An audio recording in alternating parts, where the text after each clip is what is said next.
J'ai écrit ce livre avec une amie qui s'appelle Joëlle Cuvilliers, dont c'est ma co-auteure et donc il faut absolument que je la cite. Et c'est grâce à elle que j'ai pu mettre noir sur blanc donc ce témoignage. En fait, ce témoignage, il est composé de trois parties. En fait, je voudrais d'abord parler du Cambodge, mon pays natal, parce que moi je suis cambodgienne. J'ai vécu 14 ans là-bas. Et donc la première partie, je raconte ma vie au Cambodge avant la guerre, avant les Khmers rouges, dont on parle en ce moment parce que le procès des responsables Khmers rouges a démarré justement le 17 février dernier.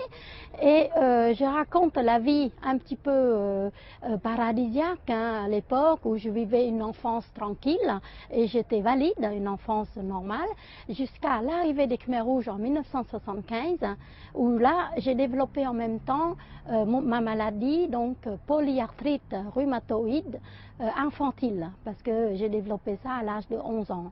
Et en fait, c'est comme deux malheurs qui me sont tombés d'un coup sur la tête en même temps.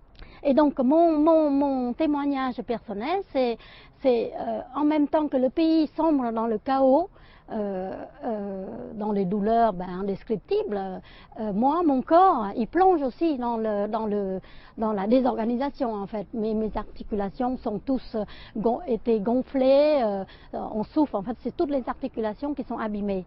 Et donc ils sont bloqués. Je me suis recroquevillée en même temps donc dans la maladie, cette polyarthrite qui me grignotait à l'intérieur à petit feu, prisonnière de mon handicap et en même temps prisonnière aussi parce que tout le pays était en prison. Donc on a fui, et moi déjà handicapée, tout de suite je pouvais plus marcher, j'étais dépendante de ma petite sœur qui avait 9 ans et qui me donnait à manger puisque ma mère était décédée très tôt. Et on m'a portée dans un hamac avec un bâton, traversé la jungle entre Cambodge et Thaïlande pour arriver justement en tant que réfugiée. Et on a eu la chance d'avoir des aides internationales à l'époque, donc la France, l'Allemagne, l'Europe, les États-Unis, le Canada.